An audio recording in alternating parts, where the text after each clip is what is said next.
Fossils found in both units, they were clearly deposited in the deep open waters of an ocean. I still have some climbing to do to get to my final destination.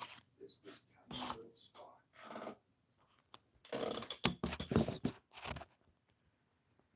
I'm finally getting close to this amazing outcrop. There's a different back in the day. I've just got to scramble across this steep hillside. Fortunately, it's quite soft. No danger to me. But I'm getting there. The outcrop is as fascinating to me as it was 11 years ago. The feature is quite unusual, as it is only the second one I've had in all the exploring I did. This one is composed of very fine sandstone and silt. Looking carefully along the base of it, there is clear evidence of erosion. Cut into it.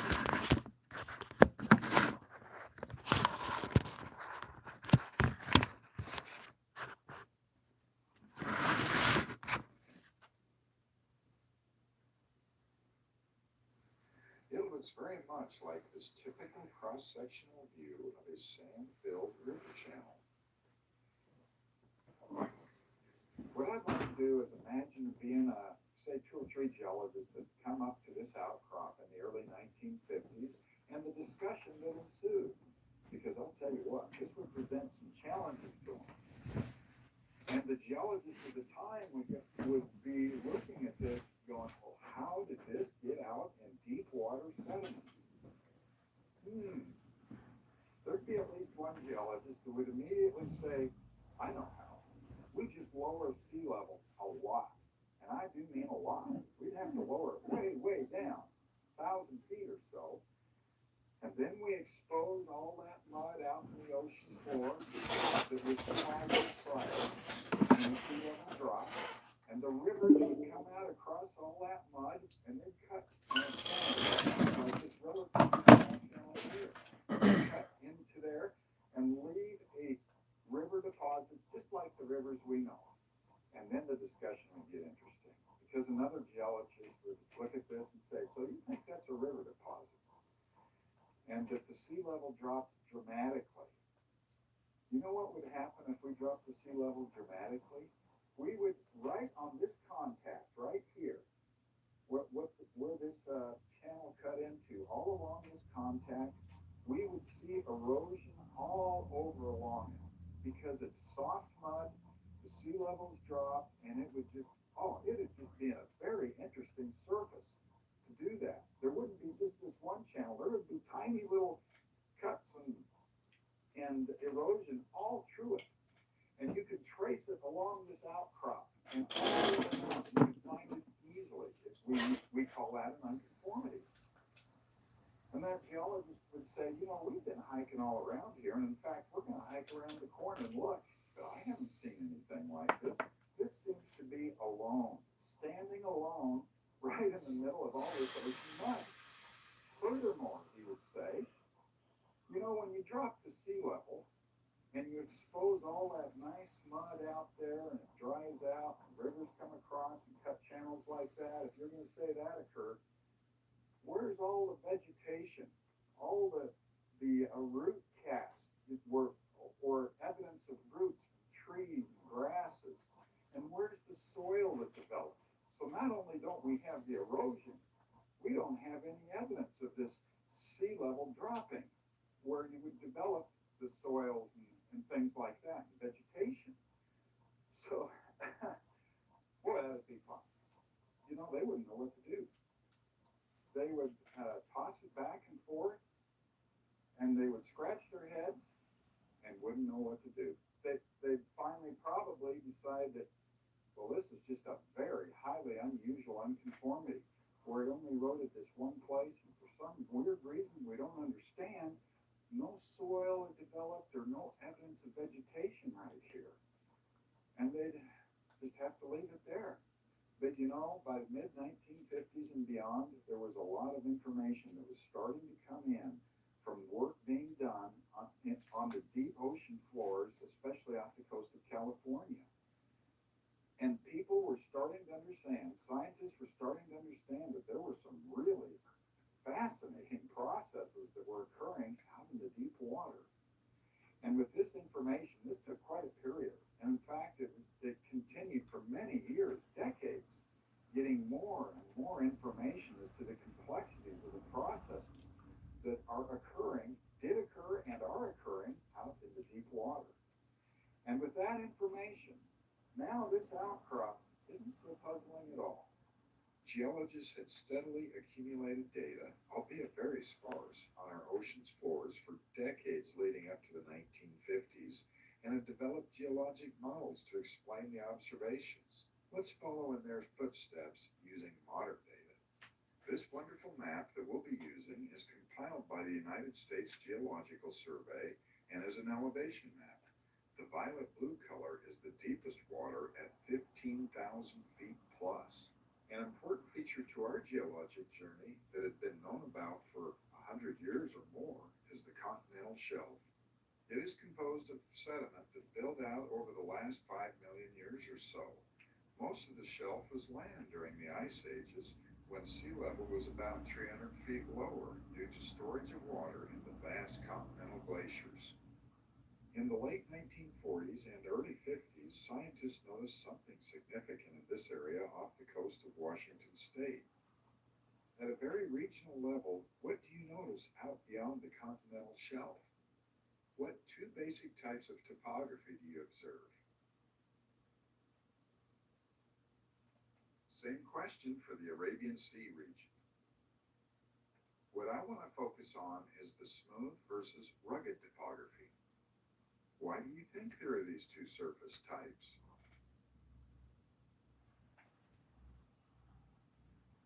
Looking along the west coast of Africa, one has to wonder if the rugged surface with all the fractures actually continues to the east underneath the smooth surface. Geologists pondered that very question and decided that it does, and that the smooth surface is the top of sediment that had slowly accumulated out in the deep ocean hundreds of miles from the coast. My trusty whiteboard. I've got my tree here, so we know we're looking sideways, a cross-sectional view. This is the ocean here. The continental shelf would be right here. And we have sediment with a dark line spreading in. The seafloor, the original seafloor is in red. And the sediment is covering over much of it until you get further out, and then it gets more and more rough because there's not enough sediment covering this rough red seafloor. The world, according to geologists before the 1950s, was that most of the deposition out here near the shoreline was delta deposits and beach deposits and things like that, much like it is today, and it is building up very quickly here, because that the sediments and the rivers would quickly drop out near shore. Now there's muddy water that you've seen that makes it out further into the ocean, clay-sized particles floating in the ocean column, and it can go way out here, and it gently falls down to the ocean floor, and it's called, we refer to it as pelagic rain or pelagic deposition. Think of it as kind of like dust settling down and building up. And it would build a wedge. It would be thicker here of sediment and thin out further and further as you go because the deposition rates are lower. So it all makes sense. There are observations. You'd have a very smooth surface, the abyssal plain, because it had built up and covered this rugged surface. And as you got out further and further, you would have this rugged surface exposed and almost no deposition way out here, a very low deposition. This is a nice, tidy explanation for the observations we have. But, new data comes in. And then Mother Nature throws curveballs at us, and this was no exception. I want to zoom into one of these little ridges that are partially covered here and show you what happened, some of the observations they made. So I've added more drawing here. This area here is simply a close-in view of one of these, I'll call them ridges, one of these bumps that we see here. They're actually ridges, I'll say, for this discussion. And here's the sediment, the smooth surface that we've been talking about out in the abyssal plain, a pelagic sediment according to their model. And on this side we have the top of this pelagic sediment here. And this is what they observed. And this was a problem. This doesn't fit the model. Why would I say that? Well, let's think about it. If you have pelagic rain, kind of like snow, wouldn't the thickness on both sides be the same? Wouldn't this surface that we see here just go right here and continue right here across like this? But it doesn't. How does that happen? Well, I know there's probably at least one geologist, I'm sure, that said, well, I think we've got a solution here. We can just put a fault here on this downslope side of this ridge and drop the whole seafloor down. And that means this whole surface is dropped down, and the actual pelagic sediment really is the same thickness as we'd expect on both sides. So that solves that. And that is some good thinking. Yeah, okay. Not so fast. Not so fast. We observe this a lot on a lot of different ridges. So now we're in a situation where we have to say, well, on all these ridges where we see this, there happens to be a fault only on the downslope side to drop this down to give us this weird situation that we're kind of concerned about. And they made some more observations as well that gave them more concern. And they started to believe that in reality, the sediment on top of the seafloor was actually thicker on this side than this side. And geologists have to explain that. Geologists had known for decades prior to the 1950s about these great canyons that cut across the continental shelf. But what they did learn in the 50s and puzzled over was the shape of the ocean floor out beyond the canyons. It is often fan-shaped, as displayed on this. The perimeter of the fan is about 350 miles from the shoreline, and the water depth is about 14,000 feet. We'll return to this fascinating fan shortly. The fan offshore of the mighty Amazon River is something to behold. It's easily 700 miles across the width. The recognition of fan-shaped surfaces at the mouth of large canyons cut into the continental shelf forced geologists to completely reconsider the model. They were very familiar with the processes that formed fan-shaped deposits, such as alluvial fans and deltas, or small fans formed by avalanches. They knew that in each case, sediments are transported along the ground by rivers, streams, or avalanches to deposit sediment in a fan shape. Some geologists thought that the sea level must have been very low in the past, much, much lower than they had previously thought, and that these fans had formed as deltas or alluvial fans out onto the former seafloor. This idea was somewhat believable because they first observed these features in about 2,000 or 3,000 feet of water. Maybe sea level dropped 3,000 feet instead of the 300 feet they had previously believed. But more data came in, and they saw that the fans continued out into water depths of 10,000 feet or more. This observation forced all geologists to accept the other prevailing theory, which was that there are underwater processes they didn't understand that transported sediment far out into the depths, building these fans. This theory also explained the sediment distribution near ridges and other obstacles that we talked about on the whiteboard.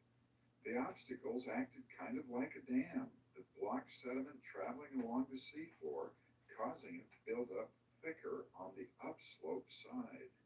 It must have been exciting to know that there were underwater processes yet to be discovered and understood that built these submarine fans. They couldn't have foreseen that telephone lines would help them out. The fleet of ships depicted in this painting laid the first transatlantic communication cable from Newfoundland to Ireland in 1858. What an amazing accomplishment. By 1936, there were several cables going across the Atlantic as well as to the south from the hub of Newfoundland. But in that very year, a large 7.2 magnitude earthquake broke 12 of these telephone lines, creating a great disruption to communication. It was surprising to engineers that so many cables over a very large area had been broken. What a quake! It was 16 years later, in 1952, when geologists revisited the data and determined that it was a huge underwater event known as a turbidite that had caused the breaks in the cables. The cables didn't break all at once, but rather sequentially. As the turbidite flowed down the slope, it encountered one cable after another, destroying them. Furthermore, they mapped the turbidite deposits and determined they extended down the slope some 600 miles into the deep water.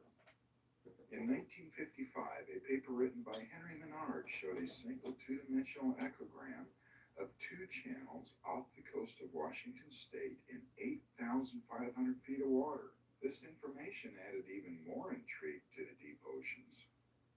On our modern map, the echogram was acquired here. It crosses the two branches of the Cascadia Channel, emanating from canyons near the mouth of the mighty Columbia River.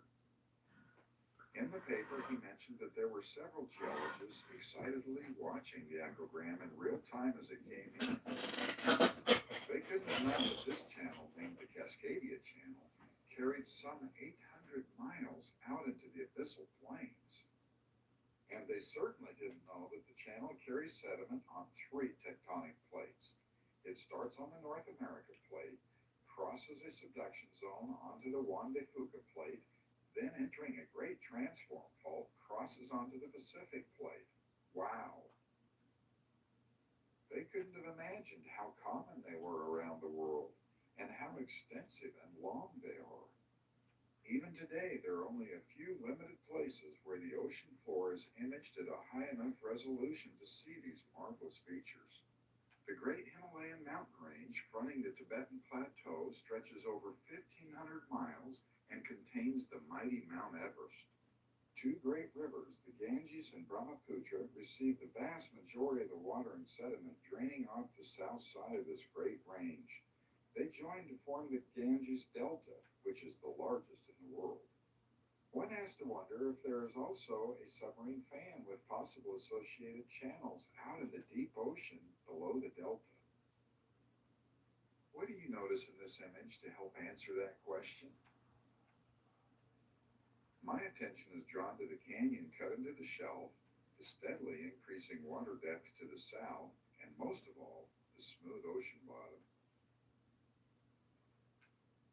The smoothness extends way to the south, at least 2,000 miles. The sediment is being transported that far? Like the vast majority of the oceans, this region has relatively low resolution imagery of the floor.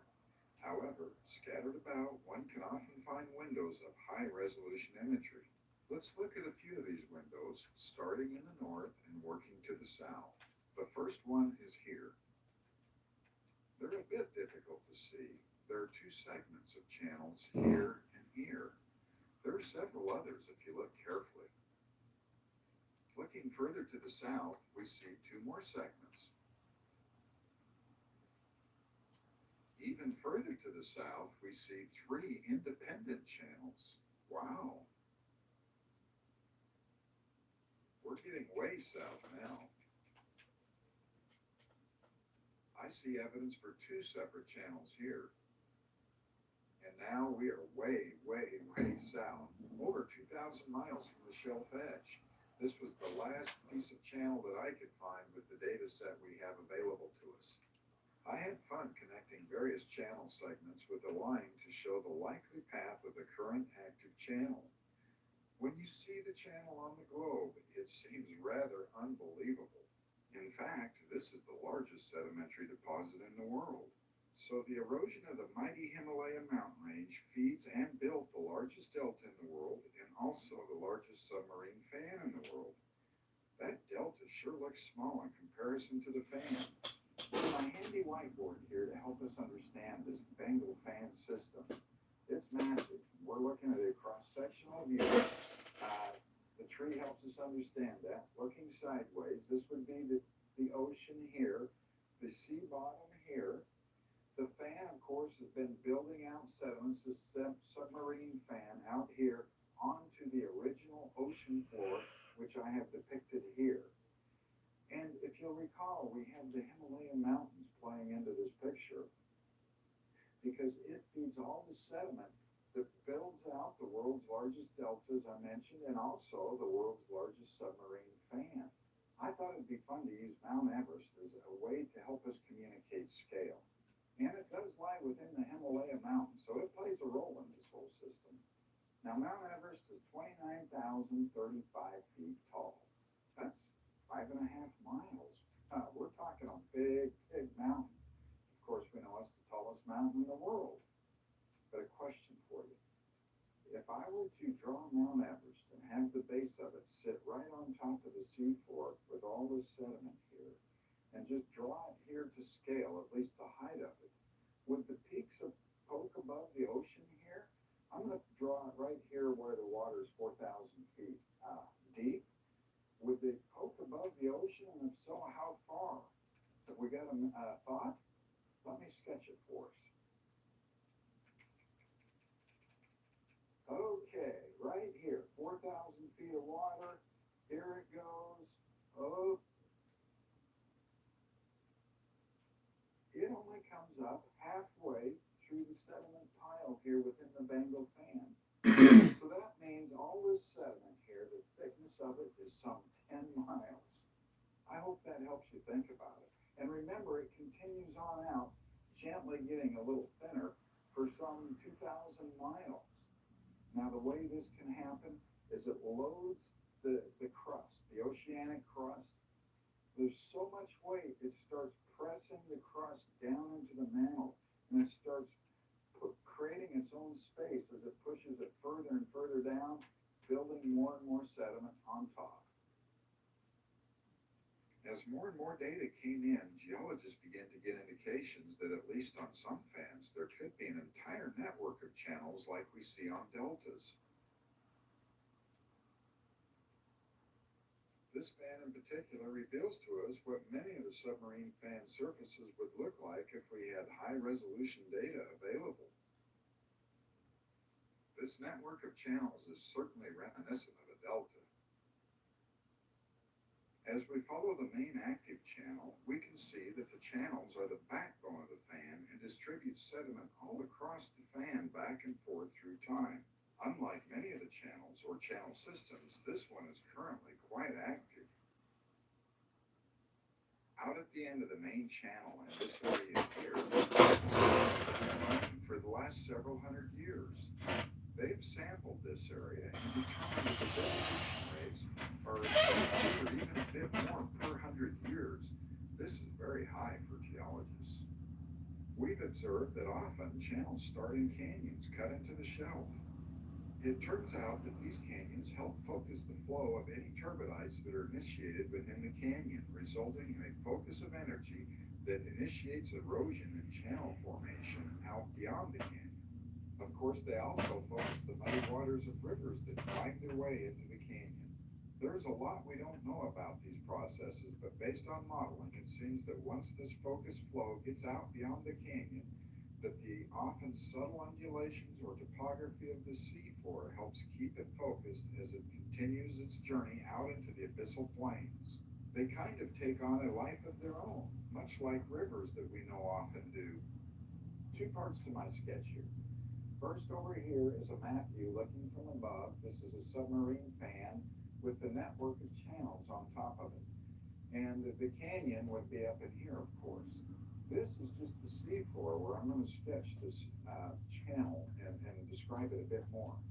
The turbidite that I'm going to show you is coming out towards us. And even though there's a focused part of it, it's still quite big and broad. So let me sketch that. It's quite a big old turbidite, full of mud and the lower parts sand and silt, coming out towards us. And the amazing thing is the slope here. The slope for the vast lengths of these channels is typically like 1/3 of a degree, which means they're only flowing along at like 15 miles an hour. But they still have the ability to scour a channel. It came out of the canyon, and the middle part of it, somewhere in the middle, is going to be a little bit more focused, and it begins to scour. It begins to cut into the seafloor. Now, this is fairly easy to do because the seafloor, the deposits on the seafloor here are 50 to 80% water. It's almost like soup. So it begins to scour a channel. Let me put one right in here. I'll dig into the seafloor here and scour it out, put this channel in, like so.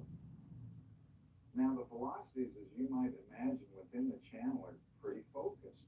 So there's going to be a lot more of the coarser material like sand and silt right in the core of the channel where the velocities are higher. But this big cloud of turbidite here, it's a big guy.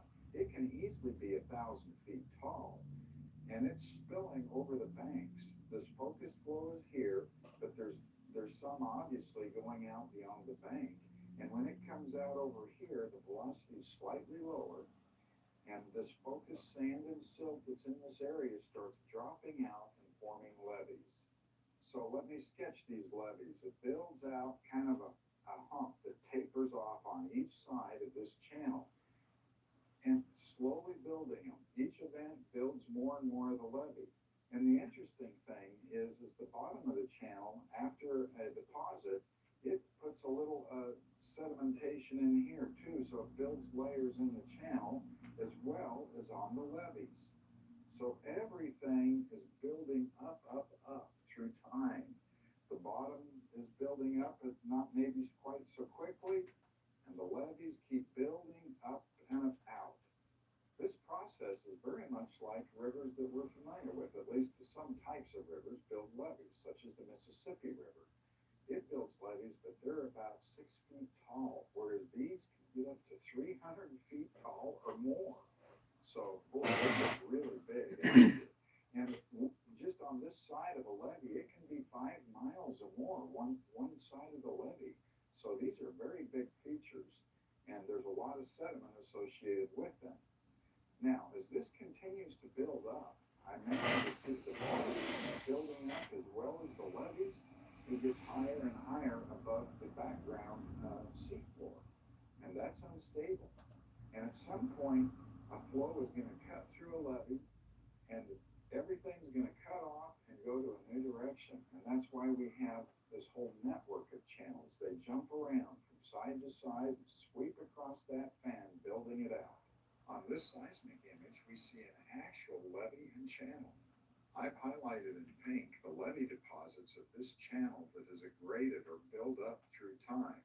This is on the Mississippi fan of the Gulf of Mexico. Although you can't see them, there are levees built up on every single channel you see here on the Congo fan. There are examples of channels that don't have levees, and there are examples in the rock record of channels that don't have levees. In fact, the channel that we visited doesn't have levees. Just when you think you understand how these systems work, Mother Nature throws a curveball. This channel, referred to as the Northwest Atlantic Mid-Ocean Channel, or NAMOC for short, like the Ganges Channel, is over 2,000 miles long. But unlike the Ganges, there is no great river feeding it, nor is there a canyon cut into the shelf at the head of it. How can this be? This region is far in the north. Could it be that glaciers are somehow responsible? Looking along the west coast of the Labrador Sea, one observes many small feeder canyons that go into NAMOC. This suggests that at one time there was sediment pouring into the sea all along the coast. Knowing that glaciers move tremendous amounts of sediment, one shouldn't be surprised that the great continental glaciers of the last ice age were responsible for providing huge amounts of sediment all along the coast, feeding NAMOC.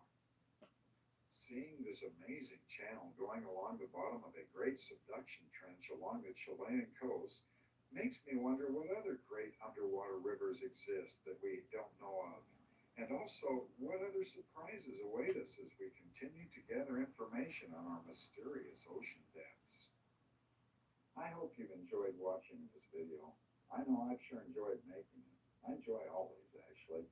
But I would encourage you to go to the database that has the seafloor imagery that I've used in this video and explore on your own. You're going to find channels on your own and other features that amaze you. I'll provide a link in the description of this video to that data set. And also, if you're feeling so inclined, I'd appreciate it if you subscribe to my channel. Thank you.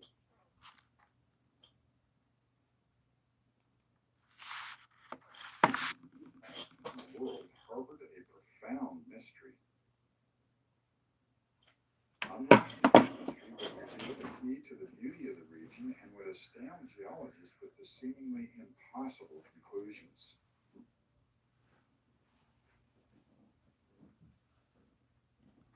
This valley and several others like it in the region have provided geologists with some of the most difficult puzzles in the geologic world to solve. In fact, breakthroughs in understanding these valleys have continued well into the 2000s.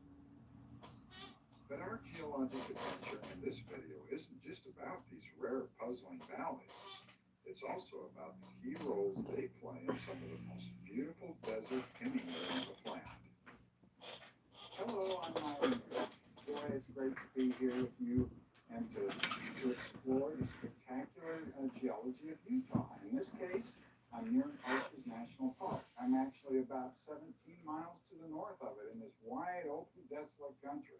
It's just awesome. I have a great view of the book cliffs over here. I talked about those some in another video I did. And then, of course, behind me is this valley. And this valley happens to be one of the most unusual geologic features on planet Earth. And there are about 10 of them in this region.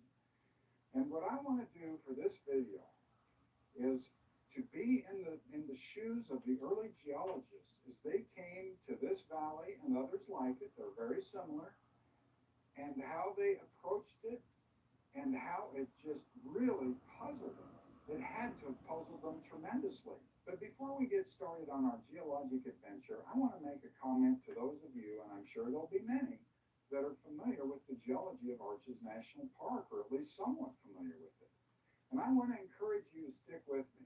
I think that if you do, you're going to learn some things that are absolutely revealing, and I think some of the most fascinating geology of all.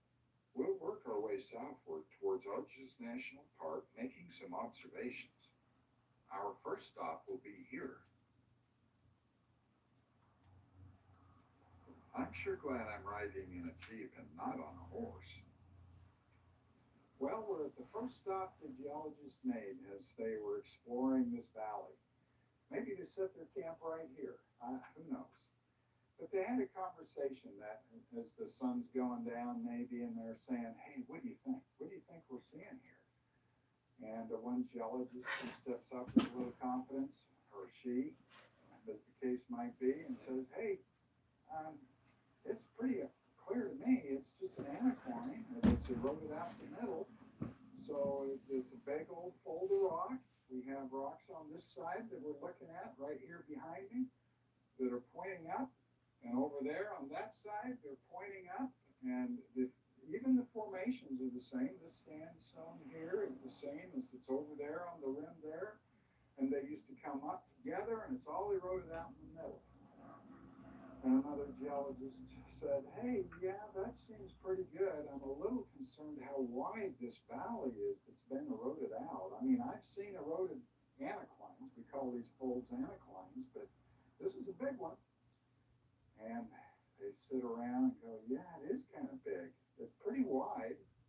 And the ones I've seen are never quite like this. It just feels a little off to me. And another geologist said, well, you know, I rode my horse about another mile up before I came back here, and I could see down there a ways. Of course, they didn't have the drone we have. And he says, this valley looks like it goes a long ways. That's a pretty long anticline to have eroded out all the way out. But gosh, okay. And so they had their nice meal that evening and on to the next day. Our next stop will be right here. The LaSalle Mountains in the distant valley are sure beautiful, aren't they? So these geologists continue on down the valley, and they come to here and they pause for their lunch. They've been wandering around, checking out the area, and they're having their coffee and some snacks, whatever they do, some jerky, I suppose. And one of the geologists pipes up and says, hey, I don't know what you guys are seeing, but this is starting to get a bit puzzling for me. And he says, for instance, look right here. This redder rock right here below me. He says, I think, I've followed it. I'm pretty darn sure I'm familiar with it. and he brings out his handy stratigraphic card. He says, I'm pretty darn sure this is the Kayenta Formation. That's the Kayenta Formation. And the lighter colored up above there is the Navajo. And of course, maybe a couple of the geologists are going, hey, see, yeah, okay, so what? Well, and then he says, on the other side over here, though, you know what I'm seeing? I followed it all the way from where we started. I'm seeing this Curtis Formation. It sits pretty close underneath the Morrison. There's a Somerville Formation, a pretty thin one. And that Curtis sandstone, that was forming both rims of this eroded anticline down there where we started. Now I have Curtis sandstone that's forming the rim here, and here I have the Kayenta and the Navajo that's forming these steep cliffs, and that, gosh, is kind of unexpected to me. This anticline doesn't seem very organized. Here I have a cross-section I've sketched to make sure we all understand what these geologists were dealing with.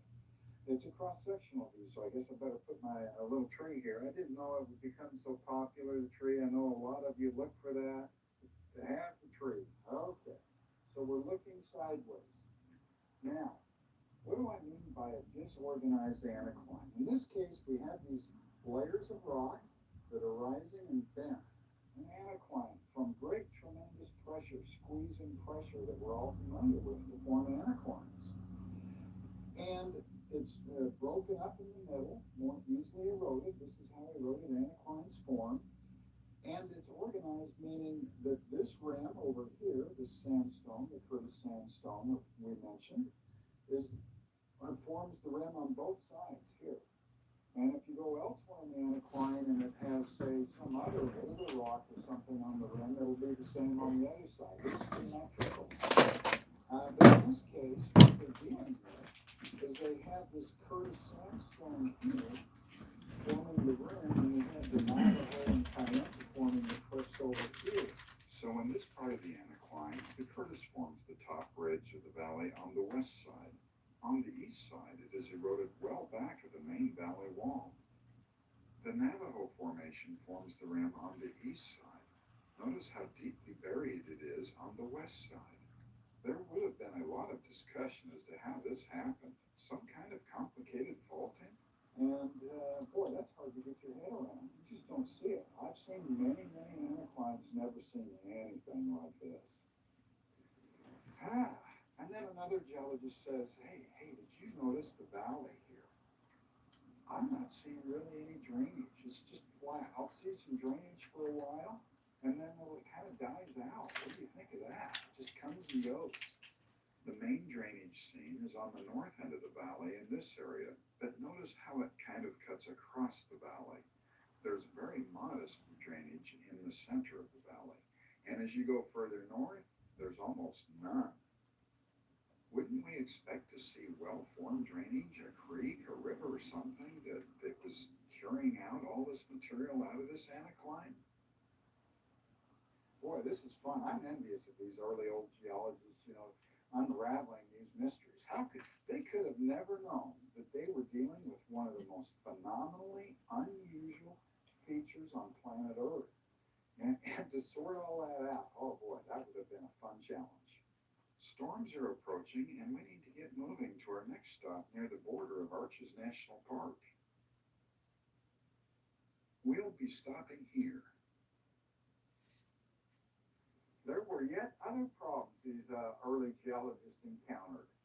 And I'm sure this created a lively discussion, and that's what's right behind me. Just inside of the national park boundary, we have layers on the west side of this valley that are dipping down into the valley.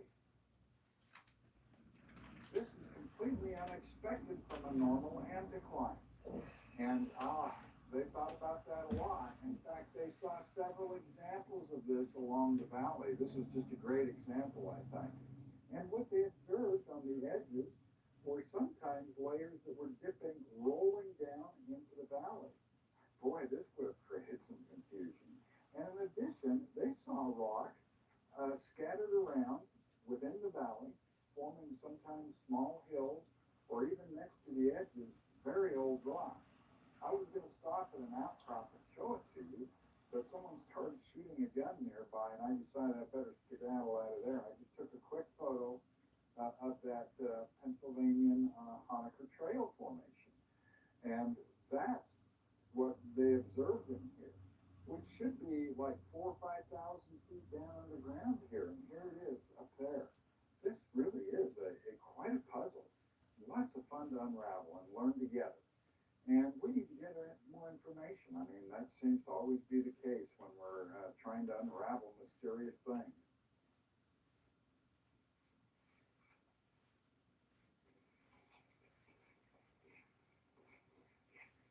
A peaceful late-day hike is just the thing I need to shift my focus from geology to appreciating the beauty of the area.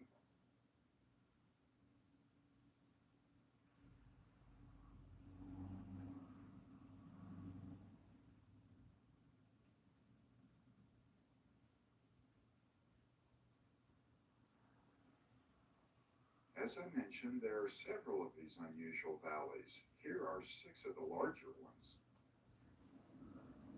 The valley we explored is here. The blue line is a rough outline of Arches National Park. The Moab Valley is impressive with its towering cliffs on the west side and the Colorado River cutting through the north end. Castle Valley is known for its beauty and spectacular cliffs. The small mountain in the center of this valley isn't part of our story. It's a volcanic plug associated with the La Salle Mountains. The Paradox Valley is the biggest of all, at 30 miles long and 3 miles wide. We'll be visiting this valley shortly. As early geologists continued their investigation in this beautiful country, they repeatedly encountered outcrops similar to this one near the entrance of Arches National Park showing faulted rock. This had to give them some consternation. It just didn't fit with their model of an eroded anticline. Let me explain. This simple sketch of rock layers has a fault in the rock with no movement on it yet. With compressional forces squeezing the rock, it forces this side up the slope of the fault. This is known as reverse faulting. And under extensional forces, this side slides down the slope of the fault. This is known as normal faulting. Great compressional forces form folds, and therefore you have reverse faults, as shown here. Examining the outcrop, we see that these are normal faults. The purple layer and other layers have slid down the slope of the fault. The thin yellow line is a secondary fault which merges into the major fault. They're common. There sure are a lot of faults in here, aren't there? Here's another nice example of a normal fault they would have seen. This formation of rock slid down the slope of the fault. It's normally on top of this thick sandstone sequence. And here we see it in its normal position. Did they have a problem on their hands? They see a simple, rather straightforward anticline or fold, and yet all the faults they see are normal faults, the exact opposite of what you would expect. They must have tossed around a lot of ideas and had lots of debate trying to figure out how to explain the observations that they were making. It's time to make a long drive, about 100 miles in fact, to the southern end of this valley. The drive there took me down into the amazing Paradox Valley. What a desolate and beautiful place. Driving down the valley, I noticed these interesting low hills on the valley floor. They have a distinctive look to them.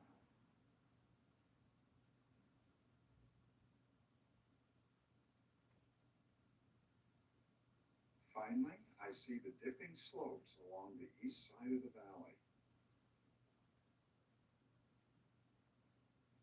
Entering the valley, I see distinctive hills very similar to the ones I saw in the Paradox Valley. Well, I finally made it. Wow, what a drive. It's a bit longer than I expected. Oh, through some beautiful country. Much of it very desolate. Very, very few people bicycle along the whole way, never had cell service, and here I am. Beautiful country. And lots of elk sign all around me, which is kind of cool. So I'm enjoying this, to be out here all on my own. Really cool. What we're going to look at, especially with the drone, we'll see it, are the layers of rock and just their basic attitude. For instance, these here are very steeply dipping on this hillside over here. And then back over behind me, there's some layers that are gently dipping. And how they interact. Let's take a look with the drone. If you look at individual layers of rock in this hillside, you'll see that they're quite steeply dipping, nearly 90 degrees.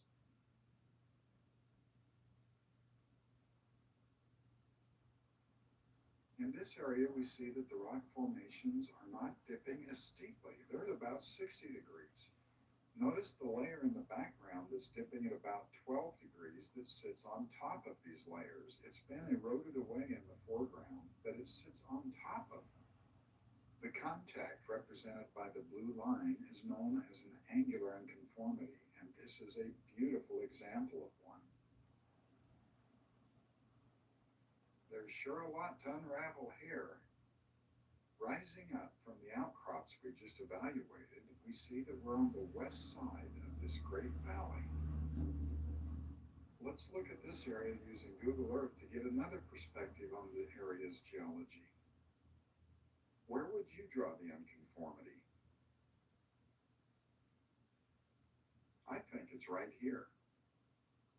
We see the sequence of steeply dipping rocks going underneath the unconformity, and above it we see a sequence of less steeply dipping rocks.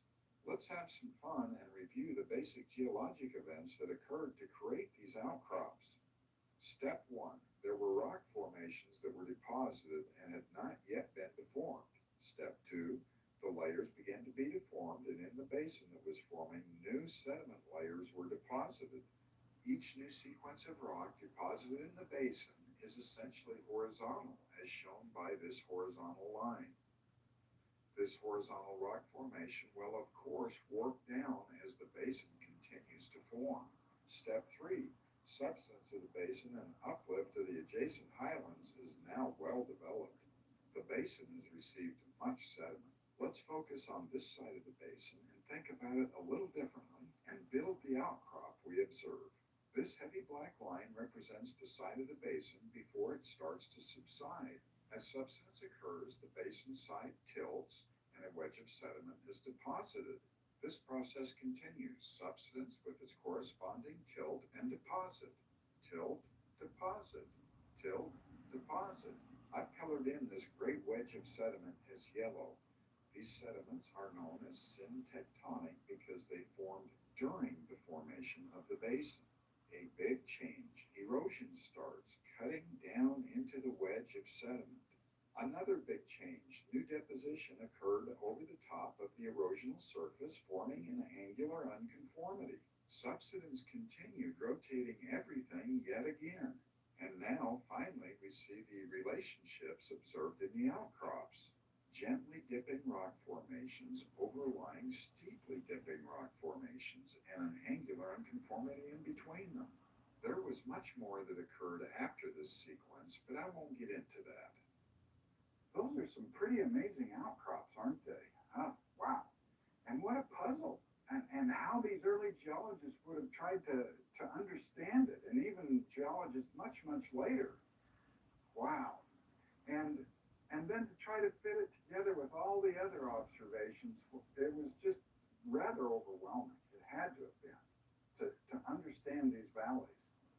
And there's one other place that we need to go, and I think it's going to finally help us have that moment, to have the moment where we start to understand, make a huge jump. There'll be some others, but make a huge jump as to our understanding of the formation of these amazing valleys. The next morning, I was greeted with this beautiful, quiet snowfall at camp. I decided to take it easy for the day.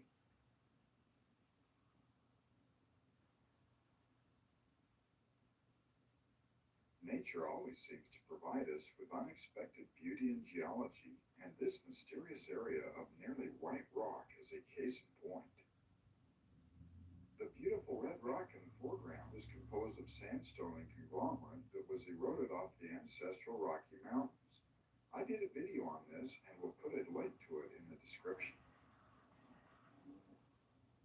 I've never been on this road following Onion Creek back into these beautiful formations.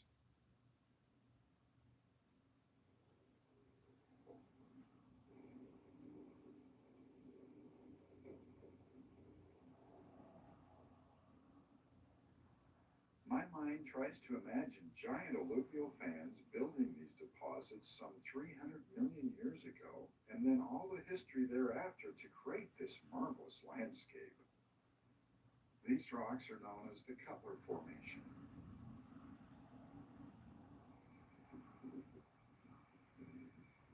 I finally arrive at the light-colored formation. It's sure a big change from what I was driving through. It looks complicated and unorganized to me. I've never been in outcrops like this, so it has my full attention.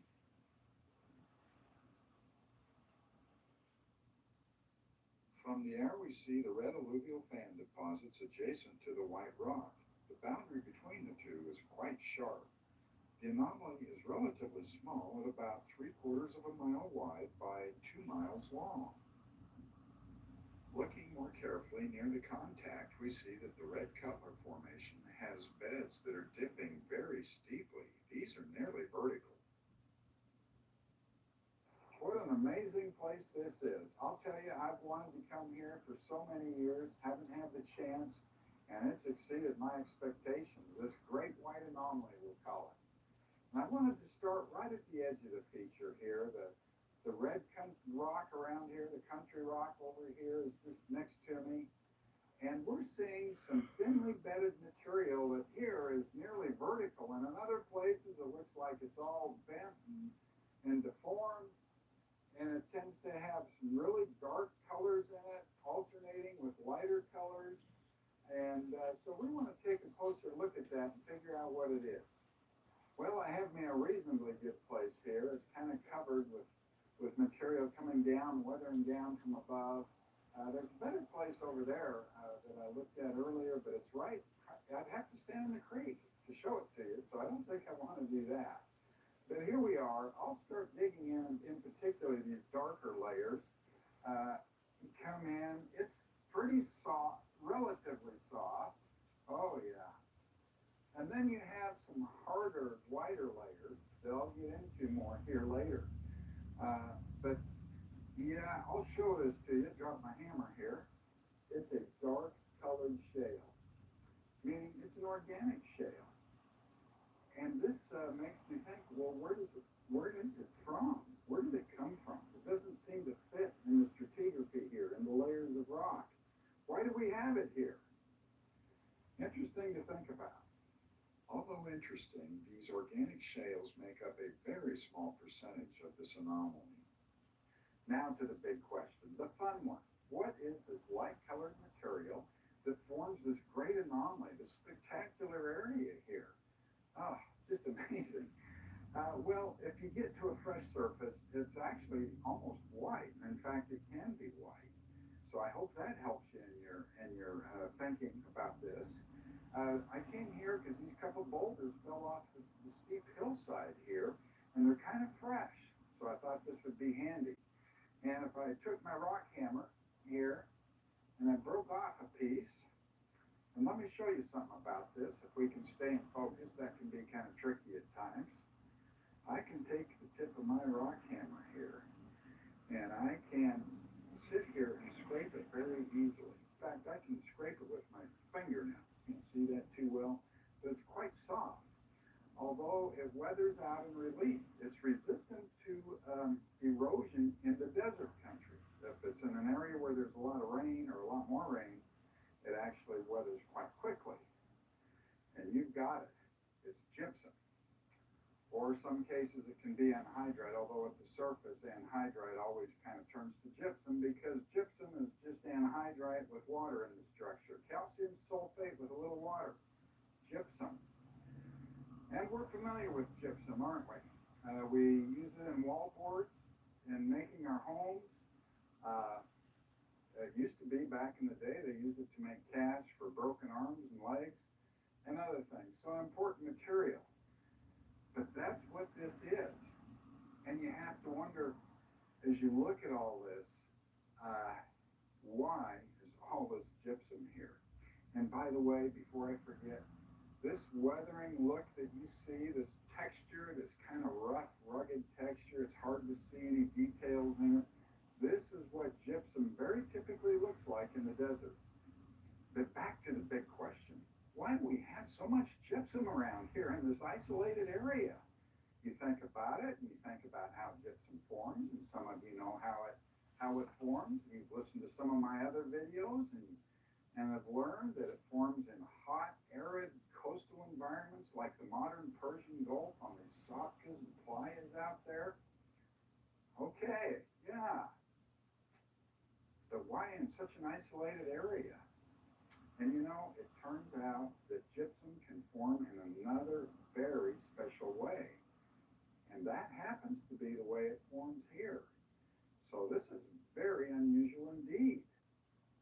It turns out that gypsum, this gypsum here, forms a caprock on top of great salt diapirs.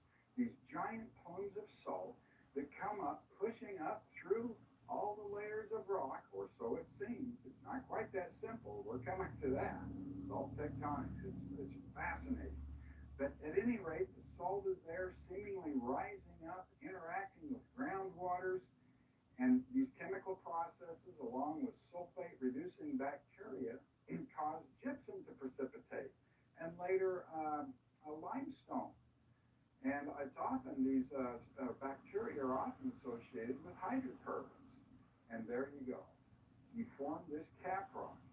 So this gypsum is actually the top of a great blob of salt that seemingly pierced its way up through all the rock layers. Incredible. Now we know why these layers are dipping so steeply. The salt deformed it. So this salt, that is the key to everything in this whole region. It's the key to everything we've seen. But what about the long valleys we've explored? They don't have the shape of a diapir. The first valley we visited, leading to Arches National Park, is named Salt Valley. It didn't take geologists too long to determine that not too deep underground the valley floor, salt was present. This valley is named Gypsum Valley for obvious reasons. We saw the distinctive look of gypsum hills in the Paradox Valley.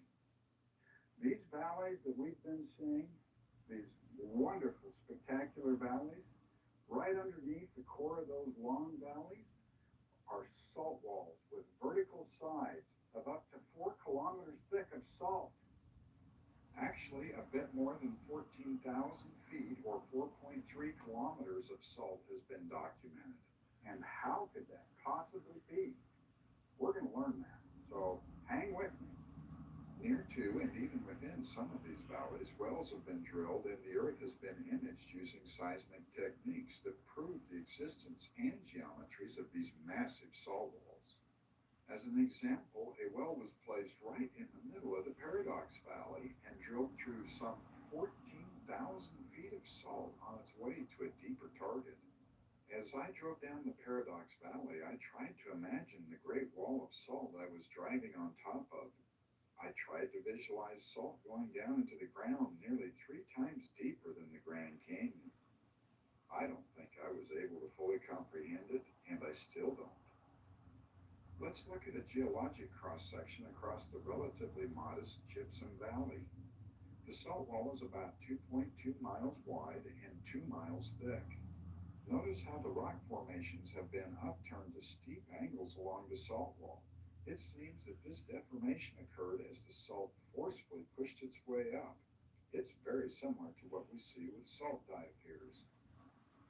Leaving Onion Creek and enjoying the beauty around me, I'm mesmerized by what I've just observed, and I know there's more, a lot more.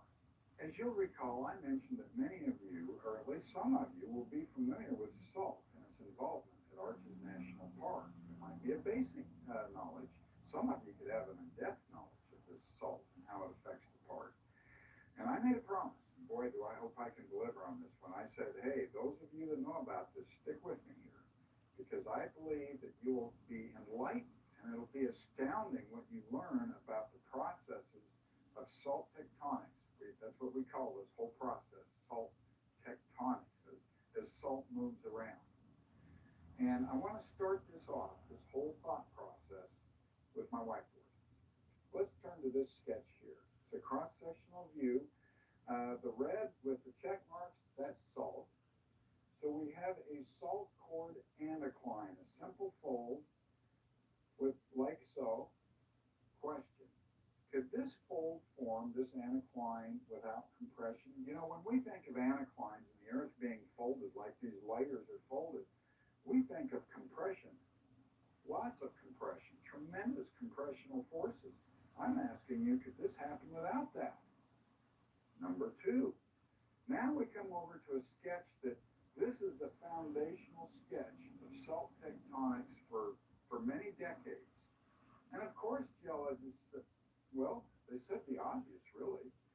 The salt pushed up, it's less dense, so kind of like a buoyant situation, like a big bubble almost, just pushed up through all this rock, tipping the layers, pushing its way right up through to the surface.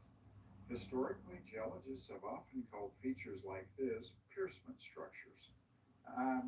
That seems rather obvious, but it turns out it's not so easy. Question: could this have happened without the salt pushing up through the rock? Well, that's a good one, and it's something to think about, and we'll circle back to this after bed.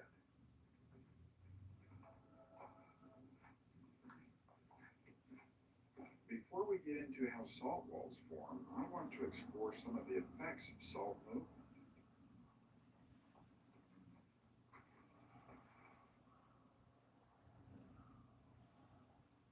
I'm hiking along this rim of the Salt Valley, the north end.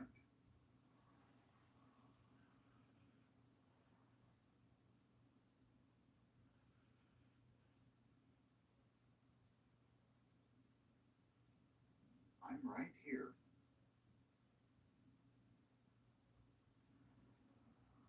Fascinating fracture patterns, aren't they? And the weathering along the cracks makes for interesting and fun terrain to hike.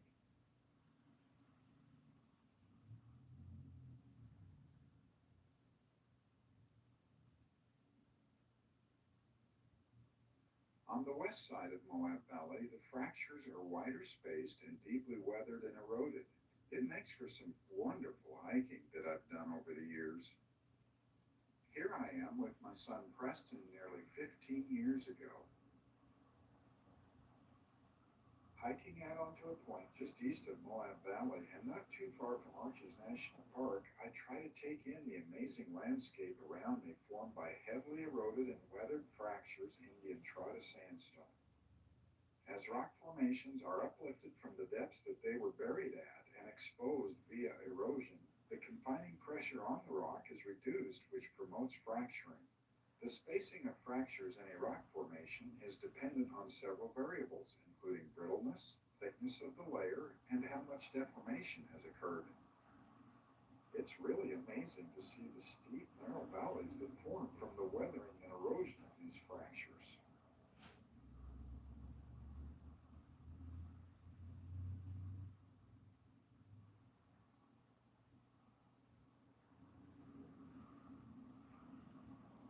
Although fractures are very common everywhere there is brittle rock, these are unique because of their association with salt.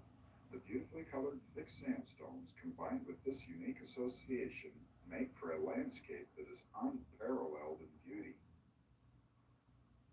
The continued weathering of the fractures develops landscapes with great fins of rock, and these fins are the key ingredient needed for the formation of arches in this region. If you look carefully, you will see the various stages of arch development. In the future, these three alcoves are likely to become beautiful arches.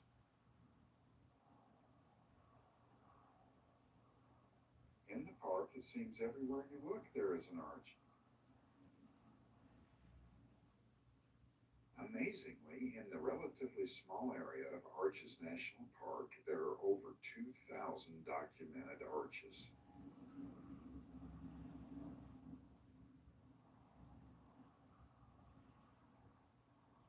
Now to the formation of these wonderful arches, the basic process. I've got a sketch here, kind of a perspective cross-sectional view. It's kind of fancy for me, actually. This is a big fin of sandstone. We've been seeing those, and we know how those are forming. I have my little tree here, and then down here, another cross-sectional view. And I want to start here because this is a basin with lots of layers of rock sitting right on top of this red area here. We'll say this is the future fin of rock that we're looking at right here. So at one time it was buried deeply, some 6,000 feet or so. And when it's buried, cementation occurs, and in this case it's calcite cementation, a fair bit of cementation. And then in the future, through regional uplift, it's beyond the salt discussion here, through broad regional uplift, it's exposed and eroded and exposed to the surface, what we're looking at here.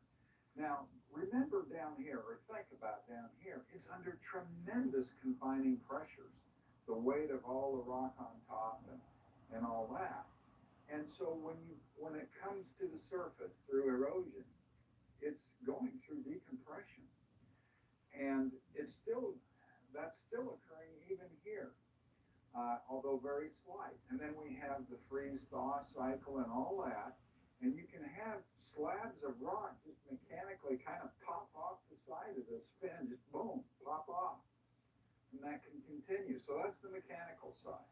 A very important part is the chemical side from weathering. And we have acidic rain coming down, slightly acidic. And it's coming down, and it goes down through the sandstone, which is pretty permeable.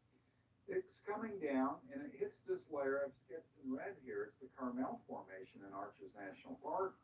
It has quite a bit of clay and silt in it. It's impermeable. The water comes down and hits there, and it kind of pools and things, and pools in there, I should say. And with this slight acidity, it starts dissolving the cement and weakening the rock. So you start forming an area here of weakness. And you combine that with the mechanical weathering, and you start forming an arch. And eventually it just builds a hole that grows bigger and bigger into these wonderful arches.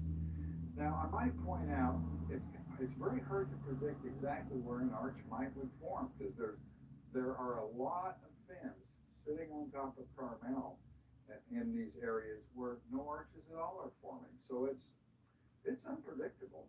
But boy, am I grateful that this occurs at all, because they're wonderful to see.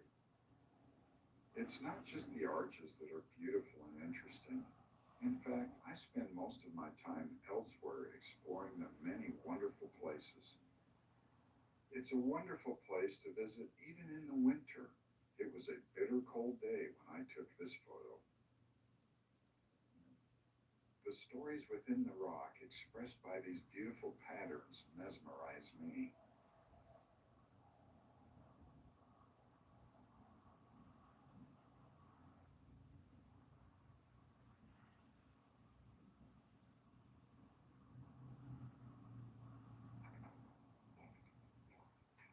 Hiking into yet another pocket of beauty and amazing geology, my thoughts turn to the 70-year mystery and the formation of giant salt walls.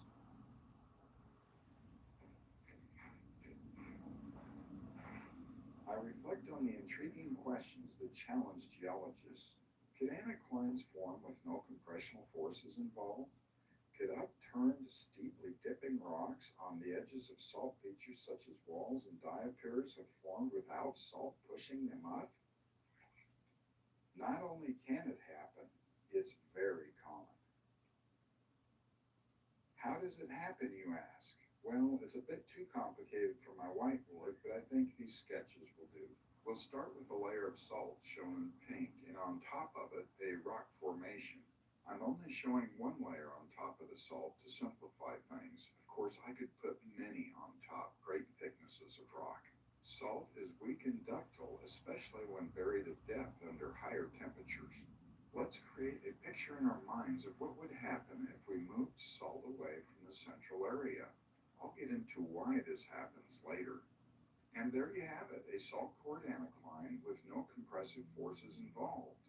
Note that the thickness of the salt didn't change in the crestal area of the anticline. The basic concept we just learned applies to salt walls, although it's a bit more complex. We'll start with this cross-sectional view showing a thick layer of salt, in this case about 4,000 feet. It was deposited in the Pennsylvanian Age about 300 million years ago.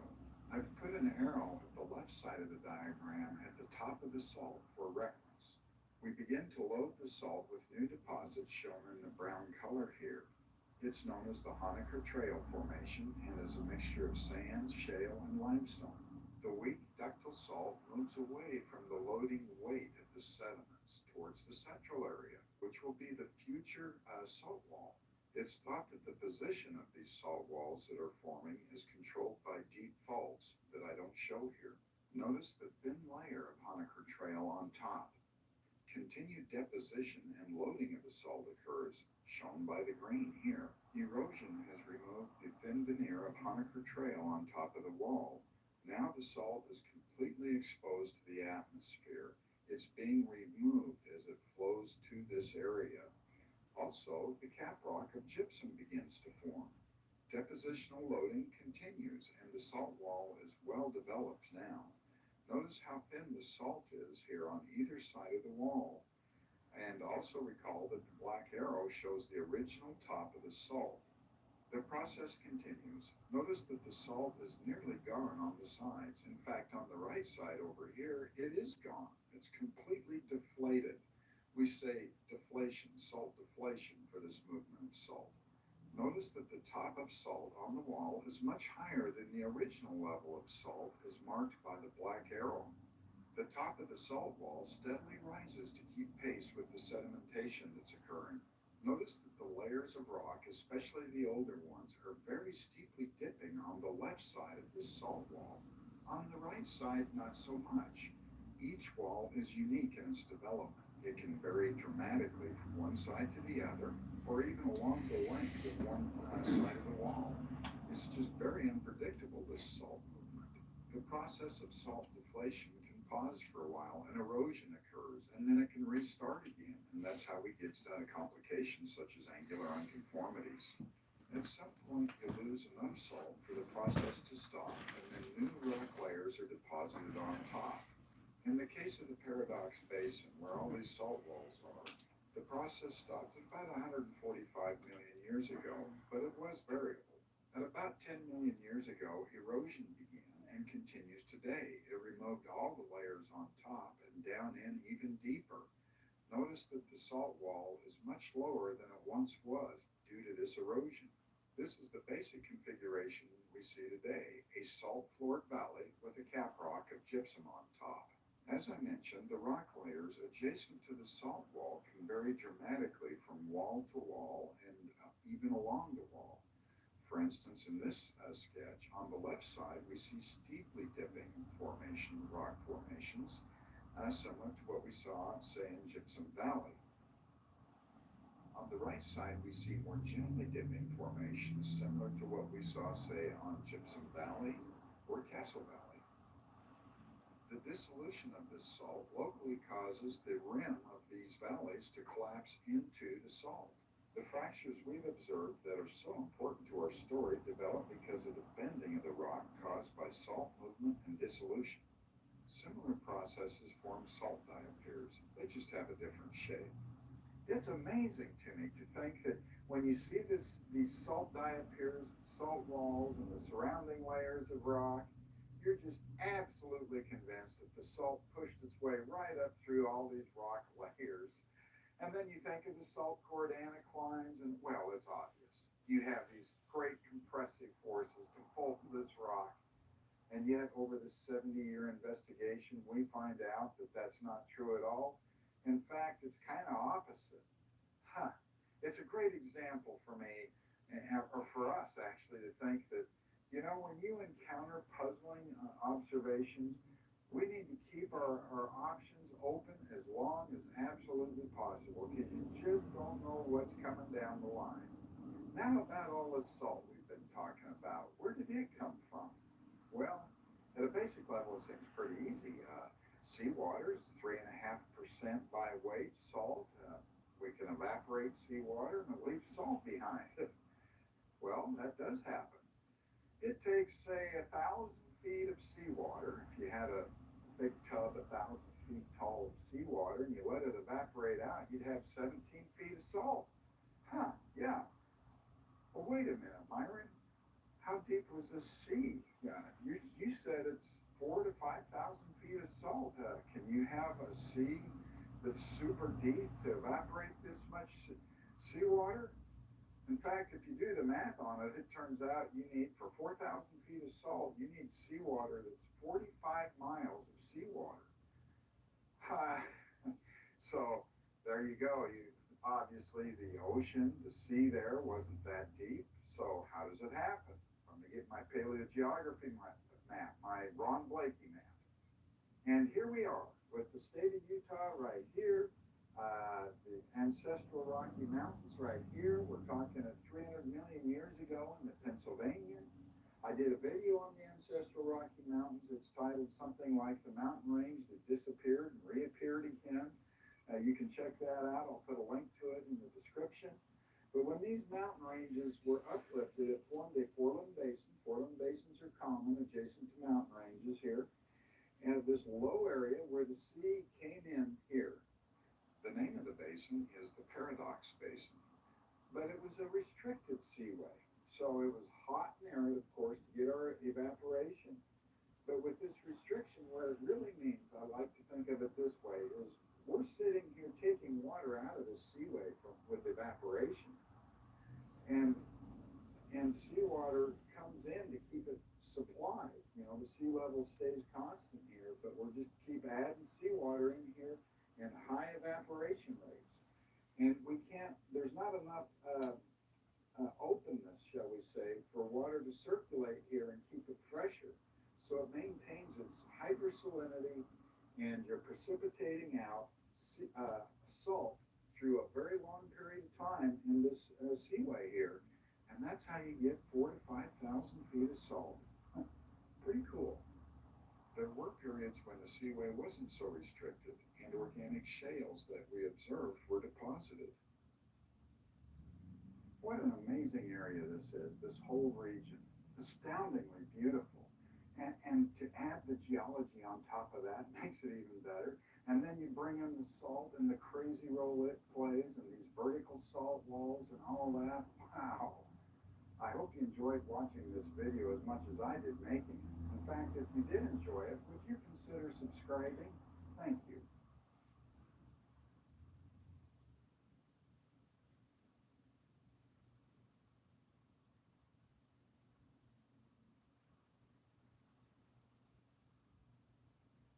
Sometimes while exploring our wonderful world, we encounter amazing features that seemingly have no explanation.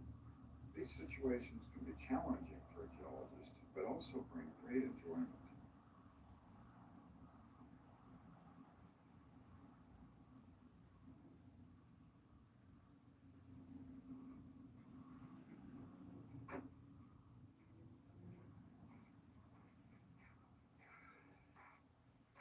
What a beautiful day out here in the desert of Utah. I'm about 20 miles south of a community named Green River, and I'm out here to explore some fascinating features that my son-in-law Jason told me about. He knows this whole country really well, and he came across some of these features and he didn't know what to think of them. And I found them quite interesting, and so I think you will too. And we're going to use the scientific method to try to understand just how these features were created and what was involved. I'm looking forward to this, and let's get going. Well, it's been a beautiful hike, a bit longer than I thought it might be. And I've come up over the hill, and here I think I see something over here. Let's go take a look, should we? Boy, this is looking interesting to me. Is it circular? Not sure yet. I get the sense it is. Beautiful hiking out here. What a beautiful day. Wow. This looks pretty tall, taller than me. Yeah. Huh. It is circular. Definitely.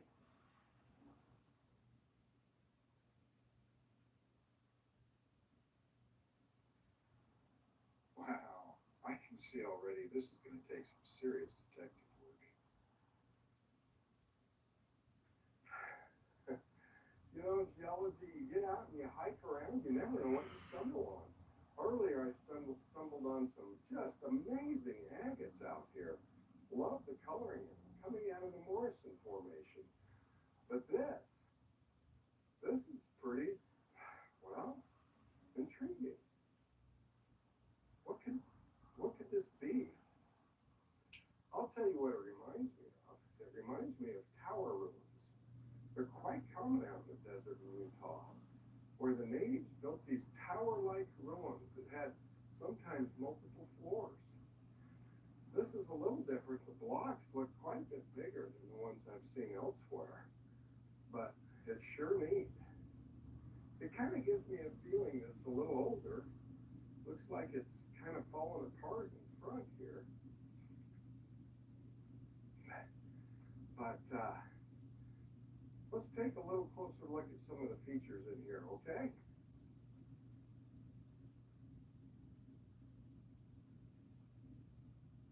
As I come up to this wall, oh, it's so beautiful. And I feel it. It feels, well, yeah, feels like sandstone. Now that's not surprising, is it? Natives would be using sandstone and creating their structures. It is a sandstone, and it's composed primarily of quartz and then darker colored lithic fragments or rock fragments. Large blocks that are circular shaped, these big stones, they almost look like they've been specially shaped just to fit around the corners. Around the circle, so to speak. One other thing I'll point out is I see some pretty interesting patterns in this stone, like this. See these lines in here? Those are interesting too. Oh, here's a piece that's fallen off right here, right there. Very interesting lines all throughout the stone. Kind of an anastomosing pattern is what I call that network. You know, that network of veins or something in there. You know, I don't want to jump to any conclusions. Yeah, when you first come upon something like this, you want to take your time. You want to look at it for a while, and you want to hike around and see what else you might see. You never know. You know, I've noticed something about these anastomosing patterns. If we look at this rock here that's tumbled off, we see the patterns in there, and then we come into some rocks that are in place. See this lighter colored sheet in here? I think that's one of those veins that are in there. Really fascinating. You can see the surface here, right down through here. Yeah. So they say we go down through the rock. You wonder what was going on, don't you? Let's just keep looking for clues. And here's another block that has these beautiful patterns. And I don't want to get too focused on these, but aren't they neat? I think they're beautiful. That's one reason I'm focusing on them. So, wow. So we've got a few pieces of the puzzle to consider. So I've made a few early observations, and I know there's going to be quite a few more. And I certainly don't want to jump to any kind of conclusions until I get a chance to look around. I think I'm going to be hiking a few miles, and this could take a couple days. So we'll continue. Now, in the spirit of good science, I've taken some time, a couple hours, 2 or 3 hours actually. I've really enjoyed this area and hiked around, just looking around for some features. And it turns out there are other very interesting features close by to here. So let's take a look at those and see if it adds to the story. Just a short walk away is another interesting feature.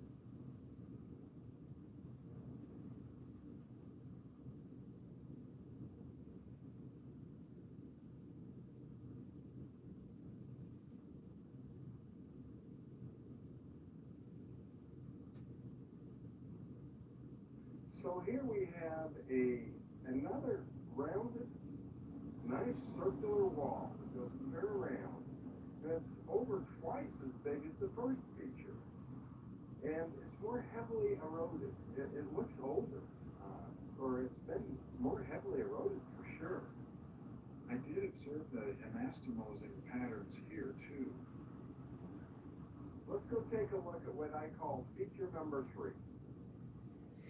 With another short hike, we come to the third feature.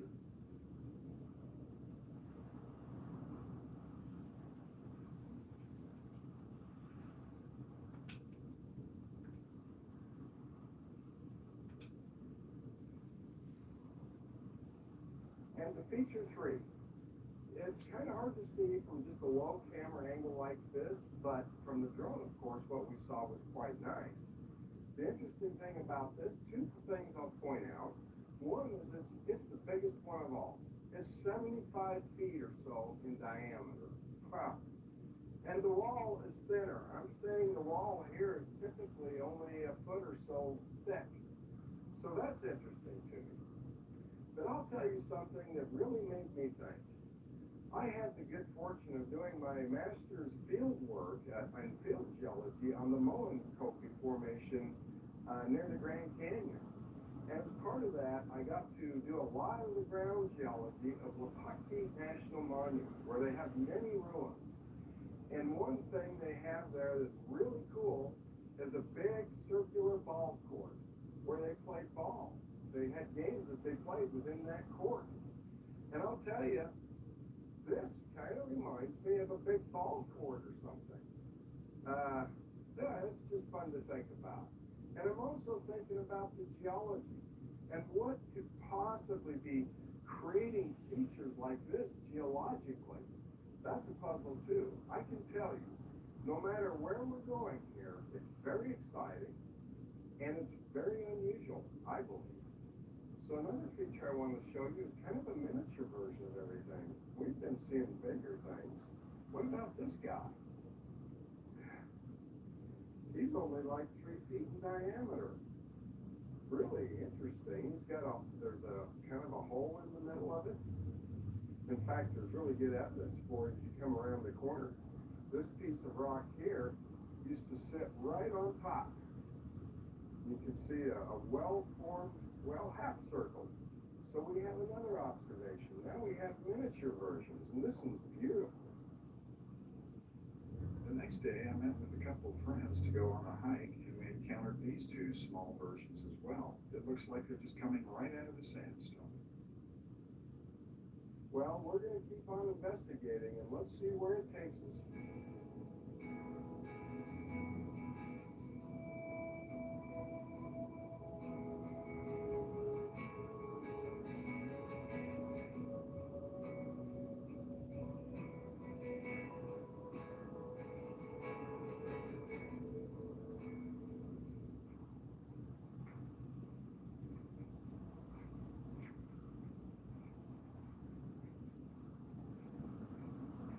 The scientific method tells us that we should make an observation as something anomalous that we've done, and then you explore the broader region and you look for context, and you try to find other features that might help you understand what might be going on. And so you might think, well, I think I might have some ideas, and then you find this.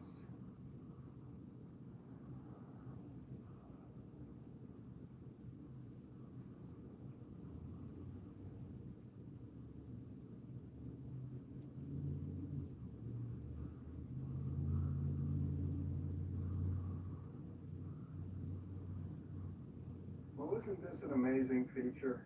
Wow. You know, I love when you get out and hike around and see this great earth and all the creations around you, when you bump into things that just really impress you geologically and aesthetically as well. But to the observations of this really interesting feature, first of all, it's quite different from what we've seen. Really? The only thing that's the same is that it's circular, okay, and it has weathered out in relief. We've seen some that have weathered out in relief, some of them not so much. Furthermore, this feature has a cylindrical shape that is filled with fine-grained sandstone and siltstone and seems to be coming out from under the ground. Now, a couple other key observations I want to make here is that I see like a sheath, a wrapping of red siltstone around this. The core of this feature is a light-colored sandstone, and the outer edge is the typical darker red sandstone that we see in the area. In the front part here, the outer sheath of this red sandstone has been eroded away. Let's take a closer look at the contact between these two sandstones. Let's zoom in and look here. Isn't this a fascinating contact? It's quite sharp. Here's another view of it in a different area. Another observation is this is so different from all the rock around here. Instead of nice layers that we see in the stratigraphy or the layering of the rock out here, we see this blobby look. Big boulders that are irregular shaped and weathered out, kind of smooth. It's fascinating, isn't it? And if this is geologic, then I better have a good hypothesis or a good set of observations that tell us how this could happen. Let's continue looking around and making observations of other features that have similarities to this. And hopefully with all these observations put together, we have our aha moment. Here is a similar large feature about a half-mile away.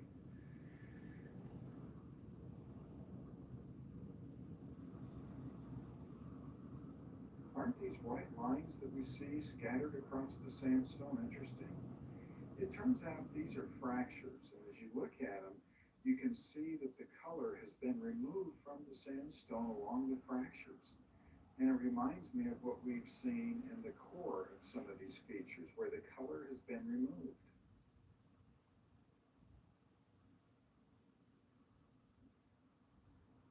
Now this is interesting. Here we see a very circular feature that has negative relief. It's a slight depression, and furthermore, it has a darker red sandstone within it. Looking from a much higher Google Earth view, we see the two features that we have just reviewed. And now we have a total of 4 large positive relief features. And if you look closely, there's several negative relief or slightly positive relief features in this area. Here is a large feature being eroded out of the hillside.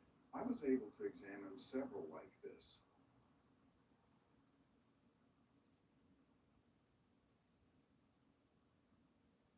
Many of the features have several concentric circles within it, as this feature shows well. Here I am for scale. I found several samples of the fascinating anastomosing fracture pattern in this one. In this region, we see many modestly sized positive relief features.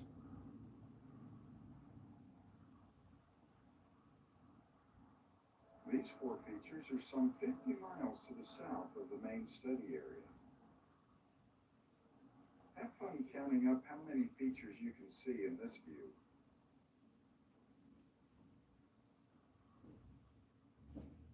Well, it's getting late in the day. The wind has really come up. This is day 2 of exploring these features. I've had to go to my windy Wyoming hat because of this, but I wanted to summarize some of the things that we've observed about these features.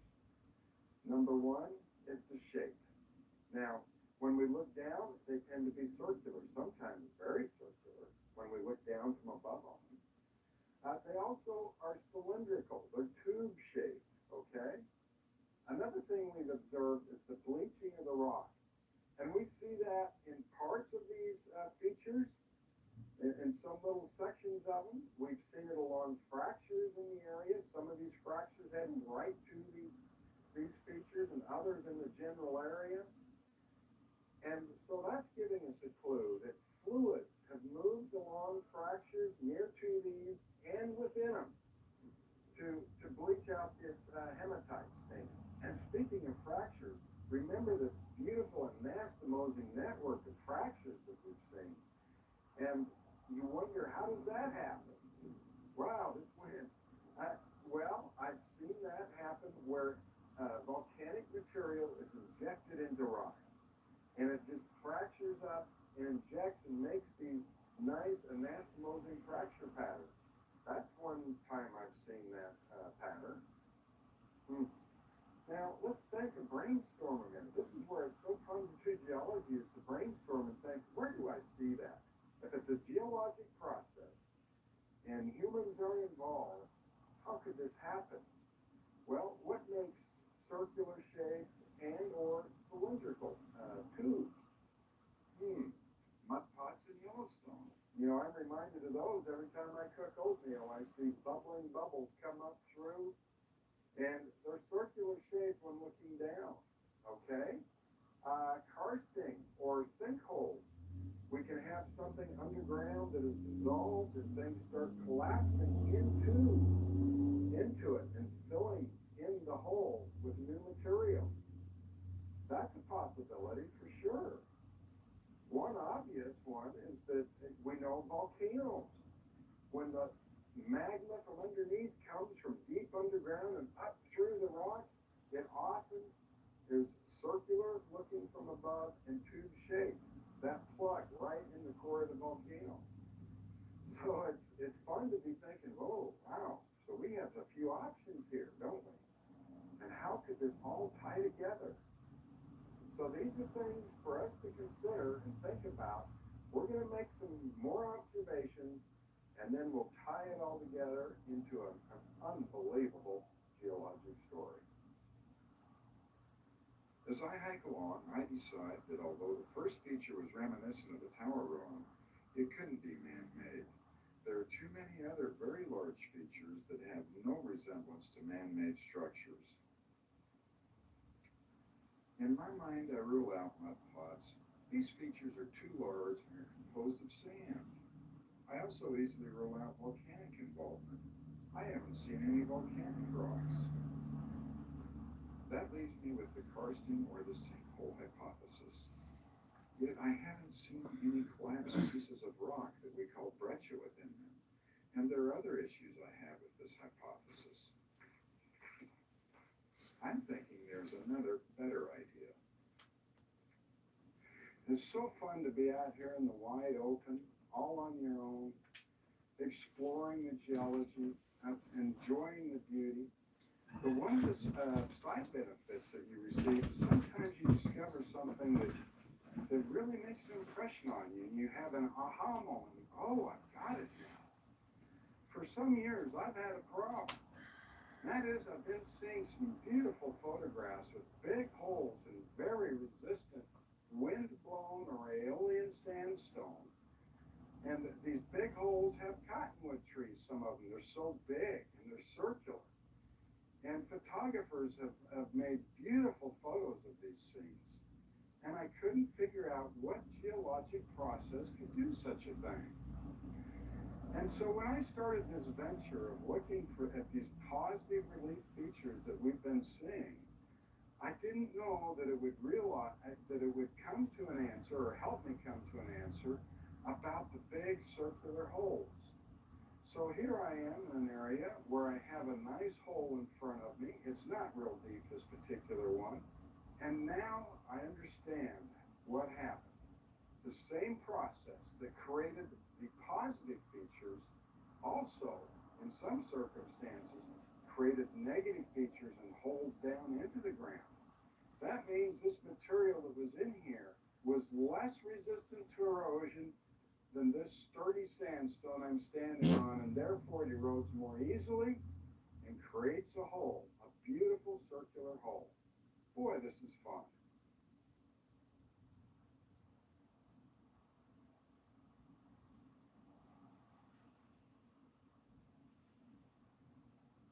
So we have two large, slightly positive features adjacent to well-defined holes that go into the sandstone. It seems to me that it's very likely that the same processes are responsible for both types of features. Here's another nice example of these holes in the sandstone. Notice the Callister scale. My observations here don't prove that the giant holes with trees in them some 100 miles away resulted from the same processes, but it seems likely to me. More work needs to be done. Well, we've made our observations, and it's time to get down to it and figure out what happened. First thing, let's talk about karsting, because that's been a key theory that we've used to think about. I have a sketch here to show karsting. It's cross-sectional. There's a tree here to show that. And down deep in blue here, I've put some rock layers in that can be dissolved by water. And this is typically limestone or dolomite, or maybe an evaporite like anhydrite.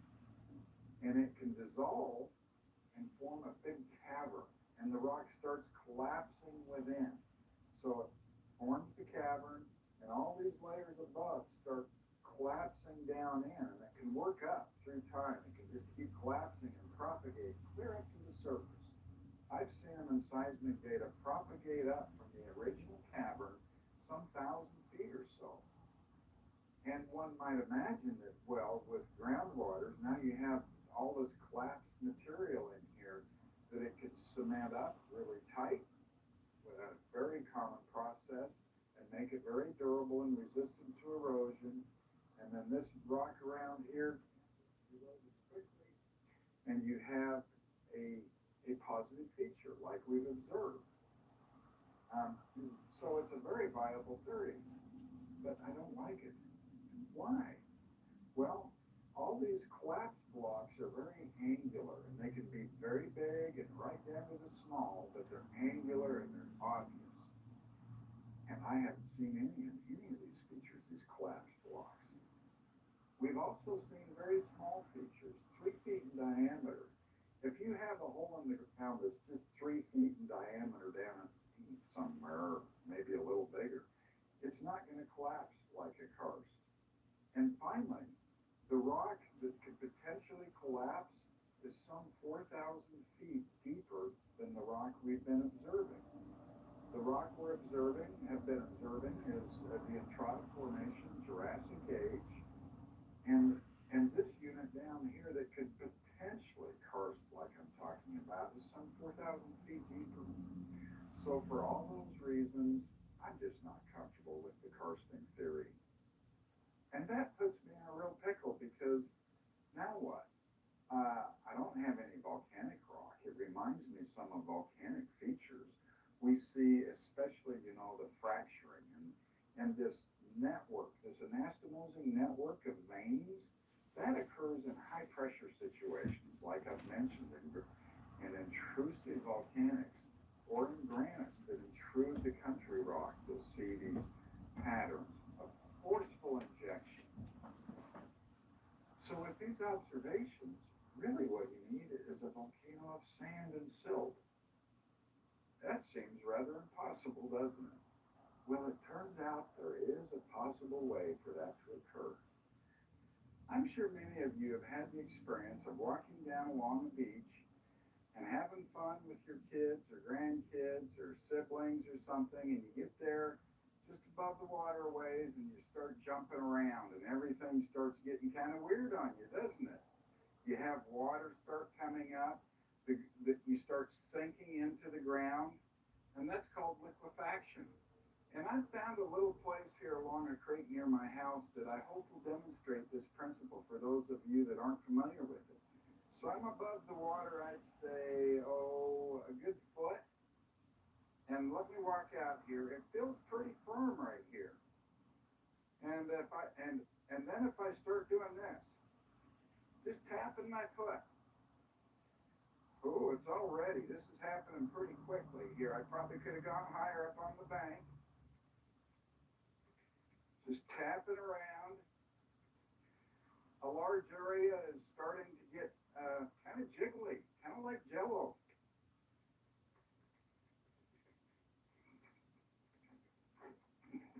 This is very fine grained here, more of silt. It's not a nice sand to demonstrate it better. But you see, I'm just going down until I hit hard ground underneath here. And if there were more sand under here, I could keep going probably to my waist. Even old guys like me can have fun in the sand and the mud.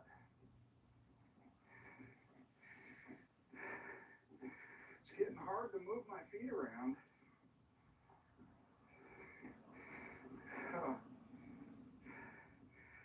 There's water coming out and running off down below. This is kind of like quicksand.